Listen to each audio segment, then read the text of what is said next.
Man, oh man, it's getting winter time now. Let's talk about jig fishing for bass. Stay with me.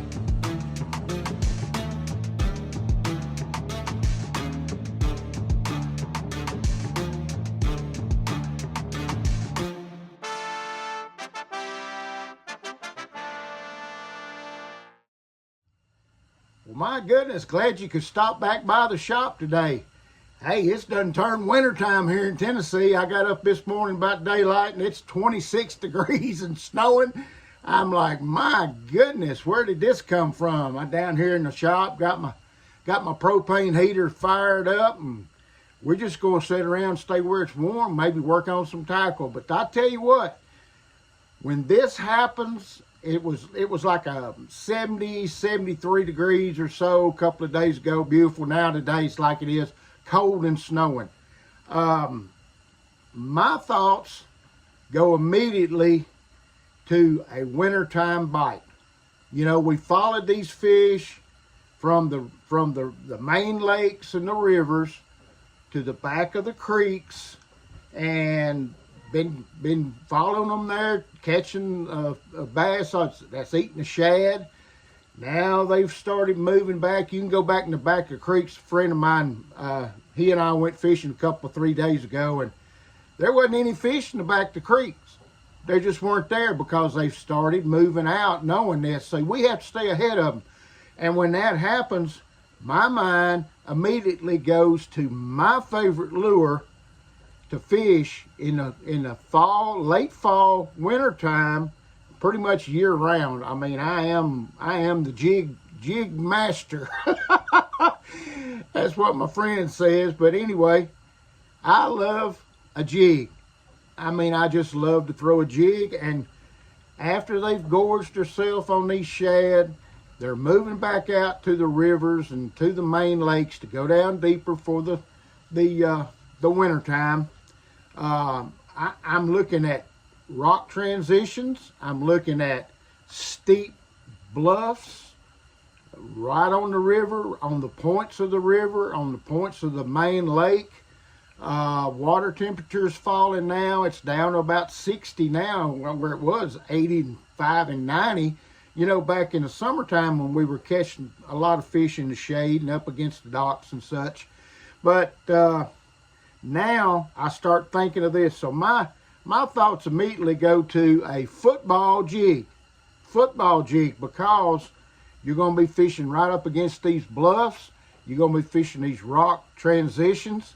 And whenever I go to thinking about a jig in the late fall, early winter, you know, before it gets really, really so bad you can't fish. I mean, let's be honest. There's times when you just can't stay out there.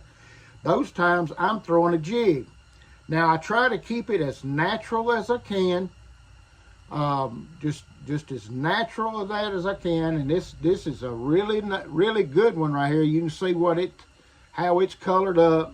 Football jig.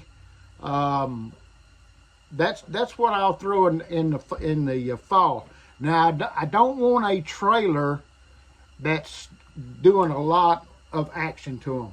You know, the fish, what they'll do up against those bluffs, they'll go up and down rather than sideways, and they don't use so much energy. So what I want to use a trailer that doesn't have a whole lot of action. And that's what they like in the fall and into the winter.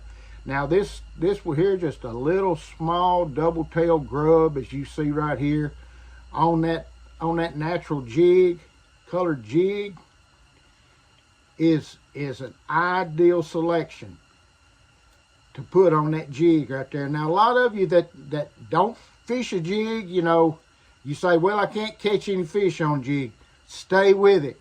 Stay with that jig, and you'll learn how to fish a jig just by doing it. That's the only way you're going to do it. But that's what I want to do in the fall of the year. Use something it's got just a little action, not a lot, and throw it right up against those bluffs or those rock transitions that's heading into those bluffs, and work it very slowly down those bluffs or through that rock, through that peat gravel, and more than likely you're going to you're going to catch some fish going into the winter time. Now, straight up winter time, I'm staying on the bluffs.